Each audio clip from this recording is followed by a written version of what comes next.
ಎಲ್ಲರೂ ಹೇಗಿದ್ದೀರಾ? ಎಲ್ಲರೂ ಚೆನ್ನಾಗಿದ್ದೀರಾ ಅಂತ ಭಾವಿಸ್ತಾ ಇವತ್ತಿನ ವಿಡಿಯೋ ಸ್ಟಾರ್ಟ್ ಮಾಡ್ತಾ ಇದ್ದೀನಿ.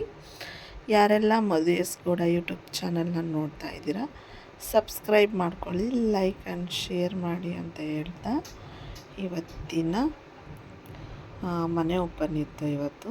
ಸೊ ಅದಕ್ಕೆ ರೆಡಿಯಾಗಿದ್ದೀನಿ. ಮತ್ತೆ ನಮ್ಮ ಮನೆಗೆ ಬಂದಿದ್ದೀನಿ, ಅಮ್ಮನ ಮನೆಗೆ. ಸೊ ಇಲ್ಲಿ ಫಂಕ್ಷನ್ಗಳು ಒಂದ್ರ ಮೇಲೆ ಒಂದಿತ್ತು. ಮನೆ ಓಪನ್ನು, ಬೀಗ್ರೂಟ, ಮದುವೆ ಎಲ್ಲನೂ ಇತ್ತು. ಈಗ ಅದೇ ಸೀಸನ್ ಅಲ್ವಾ, ಮದುವೆ, ಮನೆ ಓಪನ್ನು, ನಾಮಕರಣ. ಸೊ ಅದಕ್ಕೆ ಮನೆ ಓಪನ್ ಇತ್ತು.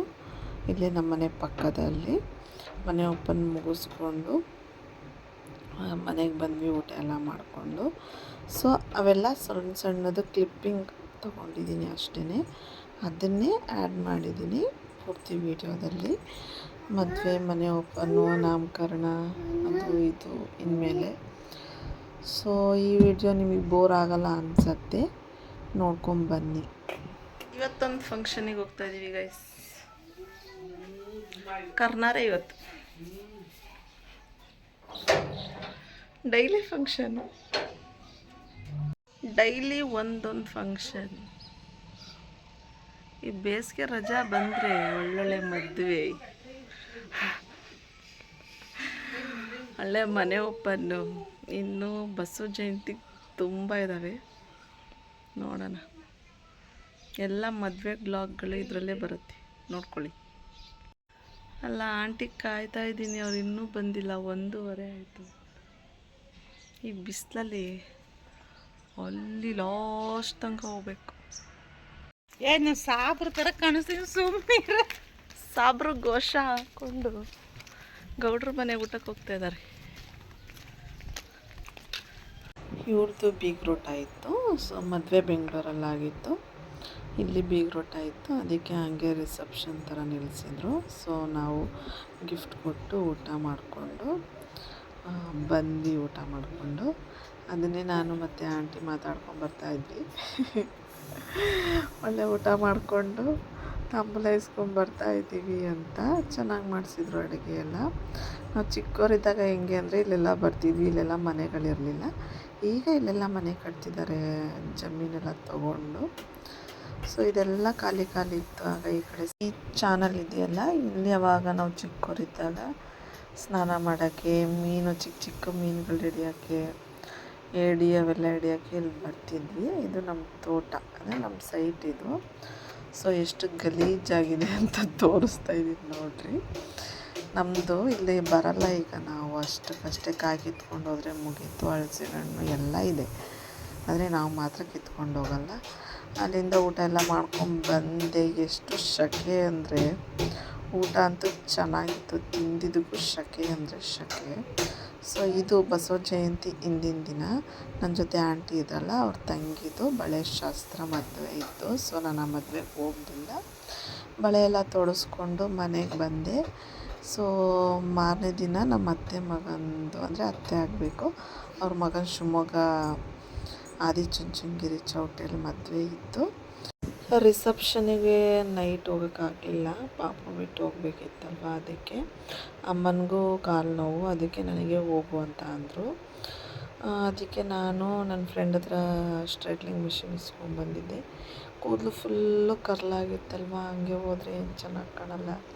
ಇನ್ನು ಅಲ್ಲೂ ಆಟೋದಲ್ಲಿ ಹೋಗಬೇಕು, ಆಂಟಿ ಅವರು ಆಟೋದಲ್ಲಿ. ಸೊ ಆಟೋದಲ್ಲಿ ಹೋದರೆ ಫುಲ್ಲು ಇದಾಗತ್ತೆ, ಇನ್ನೂ ಹುಚ್ಚಿ ಥರ ಕಾಣುತ್ತೀನಿ ಅಂದ್ಬಿಟ್ಟು ಸ್ಟ್ರೈಟ್ ಮಾಡ್ಕೊತಾ ಇದ್ದೆ. ಬಳೆ ತೊಡ್ಸ್ಕೊಂಡ್ಬಂದು ಸ್ಟ್ರೈಟೆಲ್ಲ ಮಾಡಿಕೊಂಡೆ. ಸೊ ಒಂದು ತಕ್ಕ ಮಟ್ಟಿಗೆ ಮಾಡಿಕೊಂಡೆ ಅಷ್ಟೇ.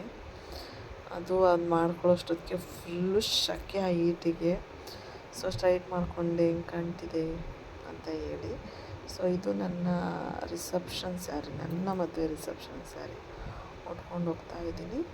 ಸೊ ಬೆಳಗ್ಗೆ ಬೇಗ ಹೋಗಬೇಕಾಗಿತ್ತು, ಅದಕ್ಕೋಸ್ಕರ ಬೇಗ ರೆಡಿ ಆಗಿ ವೀಡಿಯೋ ಮಾಡ್ಕೊಳಕ್ಕಾಗಲಿಲ್ಲ. ಟೌನ್ ಭದ್ರಾವತಿಗೆ ಹೋಗಿ ದೊಡ್ಡ ಬಸ್ ಸ್ಟ್ಯಾಂಡ್ ಅಲ್ಲೋಗಿ ಕೂತ್ಕೊಂಡು ಅವಾಗ ವೀಡಿಯೋ ಮಾಡಿಕೊಂಡೆ. ಸೊ ಈ ಥರ ಫೈನಲ್ಲಾಗಿ ರೆಡಿ ಆಗಿದ್ದೀನಿ. ಭದ್ರಾವತಿಗೆ ಹೋಗಿ ಹೂವು ತೊಗೊಂಡು ಫಸ್ಟ್ ಟೈಮ್ ಹೂವು ಮುಡ್ಕೊಂಡು ಹೋಗಿದ್ದೀನಿ, ಮಲ್ಲಿಗೆ ಹೂವನ್ನ. ಆಮೇಲೆ ಇವರು ನಮ್ಮ ನಮ್ಮ ಮನೆ ಹತ್ರ ಇರೋ ಆಂಟಿ ನಮ್ಮ ರಿಲೇಷನ್ನೇ. ಅವ್ರದ್ದು ಅವರ ತಂಗಿಯವರು ಯಜಮಾನ್ರು ಅವರು ಬಂದರು ಆಟೋದಲ್ಲಿ. ಅಂಕಲ್ ಆಟೋ ಓಡಿಸ್ತಾರೆ, ಅದಕ್ಕೋಸ್ಕರ ಆಟೋದಲ್ಲಿ ಹೋದ್ವಿ ಅಲ್ಲಿಂದ. ಅವ್ರಿಗೆ ಹುಷಾರಿಲ್ಲ ಆಂಟಿಗೆ. ಇನ್ನೇನು ಬಸ್ಸಿಗೆ ಹೋಗೋದು ಅಂದ್ಬಿಟ್ಟು ನಾವು 3 ಜನ ಹೆಣ್ಮಕ್ಳಲ್ಲ, ಸೊ ನಾವು 3 ಜನ ಮತ್ತು ಅಂಕಲು. ಸೊ ನಾನು ನಮ್ಮ ಮನೆಯಿಂದ ಬರುವಾಗ ಇದು ಬ್ರಿಡ್ಜು ಓಪನ್ ಇರಲಿಲ್ಲ. ಇದು ನಾನು ಆ ಕಡೆಯಿಂದ ಸುತ್ಕೊಂಡು ಹೋಗ್ಬೇಕಲ್ಲ ಅಂದ್ಕೊಂಡೆ. ಸದ್ಯದಲ್ಲಿ ಫ್ಲೈಓವರ್ ಓಪನ್ ಆಗಿದೆ. ಈ ಫ್ಲೈಓವರ್ ಓಪನ್ ಆಗಿರೋದಕ್ಕೆ ಖುಷಿ. ಈಗ ಶಿವಮೊಗ್ಗ ಭದ್ರಾವತಿಗೆ ಓಡಾಡೋಕ್ಕೆ ತುಂಬ ದೂರ ಅನಿಸಲ್ಲ. ಇದು ಆದಿಚುಂಚನಗಿರಿ ದೇವಸ್ಥಾನ. ಮುಂಚೆ ಚಿಕ್ಕವರಿದ್ದಾಗ ಯಾರಾದರೂ ಮದುವೆ ಕರೀದೇ ಇರಲಿ ಹೋಗ್ಬಿಡ್ತಿದ್ವಿ ಊಟ ಮಾಡೋಕ್ಕೆ. ಇಲ್ಲ ಮನೆ ಹತ್ರ ಚೌಟ್ರಿ ಇದೆಯಲ್ಲ ಹತ್ರ. ಸೊ ನಾನು ನನ್ನ ಫ್ರೆಂಡ್ಸ್ ಎಲ್ಲ ಸಖತ್ತು ಎಂಜಾಯ್ ಮಾಡ್ತಾಯಿದ್ವಿ ಚಿಕ್ಕವರಿದ್ದಾಗ. ಮದುವೆ ಅಂತ ಈ ಚೌಟ್ರಿಲಿ ಬರೋಂಗಿಲ್ಲ, ರಾತ್ರಿ ಹುಡುಗಿ ಬರ್ತಾರೋ ಇಲ್ಲೋ. ಸೊ ನಾವು ಹೋಗಿ ಫಸ್ಟ್ ತಿನ್ಕೊಂಡು ಬರ್ತಿದ್ವಿ. ಎಲ್ಲರೂ ರೇಗಿಸೋರು, ಏನು ನೀವೇನು ಊಟಕ್ಕೆ ಹೋಗ್ತೀರಾ, ಮದುವೆಗೆ ಹೋಗ್ತೀರಾ, ನಿಮಗೆ ಕರೆದಿದ್ದಾರಾ ಅಂತ ಕೇಳೋರು. ಈಗ ನೋಡಿರಿ, ಮದುವೆ ಕರೆದ್ರೂ ಹೋಗೋಕ್ಕೆ ಅಷ್ಟು ಒಂದು 10 ಸಲ ಯೋಚನೆ ಮಾಡ್ತೀವಿ. ಅಪ್ಪ ಹೋಗಲೇಬೇಕಾ, ಯಾರು ಹೋಗ್ತಾರೆ ಬಿಡು ಅಂತ. ಸೊ ನನಗೆ ಹೋಗೋಕ್ಕೇನು ಇಷ್ಟ ಇರಲಿಲ್ಲ. ಅಮ್ಮಂಗೆ ಕಾಲು ನೋವಾಗಿರೋದ್ರಿಂದ ನಮ್ಮ ಹತ್ರ ರಿಲೇಷನ್ನು ಅಂದರೆ ಅತ್ತೆ ಆಗಬೇಕು, ನಮ್ಮ ತಾತ ಅವರ ಅಣ್ಣನ ಮೊಮ್ಮಗ. ಅದಕ್ಕೋಸ್ಕರ ಅವರು ಒಬ್ಬರೇ ಹೆಣ್ಮಗಳು, ಅವರಿಗೆ ಅವ್ರ ಮಗನ ಮದುವೆ, ಅದಕ್ಕೋಸ್ಕರನೇ. ಸೊ ಚೌಟ್ರಿಗೆ ಹೋದ ಮೇಲೆ ನಮ್ಮ ಕಡೆಯವರೆಲ್ಲ ಇದ್ದರು. ನಾನು ಅಷ್ಟಕ್ಕಷ್ಟೇ ಈಗ ಮಾತಾಡ್ಸಲ್ಲ, ಏನೋ ಒಂಥರ ಮುಜುಗರ. ಅವಾಗೆಲ್ಲ ಹೋಗ್ಕೊಂಡು ಹೋಗ್ಬಿಡ್ತಿದ್ವಿ. ಈಗ ಯಾರು ಸಿಕ್ಕಿ ಅವರೇ ನಮಗೆ ಮಾತಾಡಿಸ್ಬೇಕು. ಅವಾಗ ಹಂಗಲ್ಲ, ಯಾರೇ ಸಿಕ್ಕರೂ ನಾವೇ ಮಾತಾಡಿಸ್ತಾ ಇದ್ವಿ. ಸೊ ಎಲ್ಲರೂ ಆಲ್ಮೋಸ್ಟು ನಮ್ಮ ರಿಲೇಷನ್, ಇವರೆಲ್ಲ ನಮ್ಮ ರಿಲೇಷನ್ನೇ. ಎಲ್ಲರೂ ಬಂದಿದ್ದರು. ನೋಡೋಕೆ ಖುಷಿ ಆಗ್ತಿತ್ತು. ಆಗ ಚಿಕ್ಕವರಿದ್ದಾಗ ಚೆನ್ನಾಗಿತ್ತು. ಈಗ ಒಂಥರ ನಾಚಿಕೆ, ಏನೋ ಒಂಥರ. ಸೊ ಮದುವೆ ಎಲ್ಲ ಮುಗೀತು. ಫೈನಲ್ಲಾಗಿ ಊಟಕ್ಕೆ ಹೋದ್ವಿ.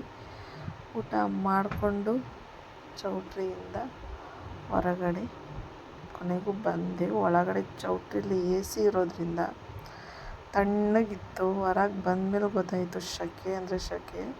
ನಾನು ಯಾವತ್ತೂ ಫೌಂಡೇಶನ್ ಹಚ್ಚಲ್ಲ ಫೇಸಿಗೆ. ಫಸ್ಟ್ ಟೈಮ್ ಫೌಂಡೇಶನ್ ಹಚ್ಕೊಂಡಿದ್ದು, ನೋಡೋಣ ಹೆಂಗಿರತ್ತೆ ಅಂತ. ಎಷ್ಟು ಬೆವರು ಅಂದರೆ, ನನ್ನ ಮೊದಲೇ ಆಯಿಲಿ ಸ್ಕಿನ್ನು. ಫುಲ್ಲು ಬೆವರು ಅಂದರೆ ಬೆವರು. ಯಪ್ಪ ಈ ಕಡೆ ಒರೆಸ್ಕೊಳ್ಳೋಂಗೂ ಇಲ್ಲ, ಈ ಕಡೆ ತಿಕ್ಕೊಳ್ಳೋಂಗೂ ಇಲ್ಲ ಫೇಸು. ಯಪ್ಪ ಹೆಂಗಾಗಿತ್ತು ಅಂದರೆ ಫುಲ್ಲು ಒಂಥರ. ನನಗೆ ಫೌಂಡೇಶನ್ ಆಗಲ್ಲ, ಸೊ ನಾನು ಅದಕ್ಕೆ ಯೂಸೇ ಮಾಡಲ್ಲ. ನನಗೆ ಏನಿದ್ರು ಫೇರ್ ಆ್ಯಂಡ್ ಲವ್ಲಿ ಒಂದೇ. ಸೊ ಫೈನಲ್ಲಾಗಿ ಮದುವೆ ಎಲ್ಲ ಮುಗಿಸ್ಕೊಂಡು ಭದ್ರಾವತಿಗೆ ಬಂದಾಗ ಸಮಾಧಾನ ಆಯಿತು. ಸೊ ಮುಗಿಸ್ಕೊಂಡು ಮನೆಗೆ ಬಂದೆ. ನನ್ನ ಮಗ ನೋಡಿರಿ, ನಾನು ಇಲ್ಲ ಅನ್ನೋ ಟೆನ್ಷನ್ನೇ ಇಲ್ಲ. ನಾನು ಇಲ್ಲ ಅಂದ್ರೂ ಆರಾಮಾಗಿರ್ತಾನೆ. ಯಾರ ಜೊತೆ ಆದರೂ ಅಷ್ಟೇ. ನಮ್ಮಮ್ಮ ಯಾರಾದರೂ ಊಟ ಮಾಡಿಸ್ಕೊಂಡಿದ್ರೆ ಚೆನ್ನಾಗಿರ್ತಾನೆ, ಆಟ ಆಡ್ಕೊಂಡಿತ್ತು. ಅದೊಂದು ನನಗೆ ಭಾಗ್ಯ. ನನ್ನ 2 ಮಕ್ಕಳು ಅಷ್ಟೇ. ನಾನು ಎಲ್ಲೇ ಬಿಟ್ಟೋದ್ರೂ ಅಳೋದು, ತೀಟೆ ಮಾಡೋದು ಯಾರೂ ಇಟ್ಕೊಳ್ಳಲ್ಲ ಅನ್ನಲ್ಲ, ಎಲ್ಲರೂ ಇಟ್ಕೊತಾರೆ. ಸೊ ಈ ವಿಡಿಯೋ ಇಷ್ಟ ಆದರೆ ಲೈಕ್ ಮಾಡಿ.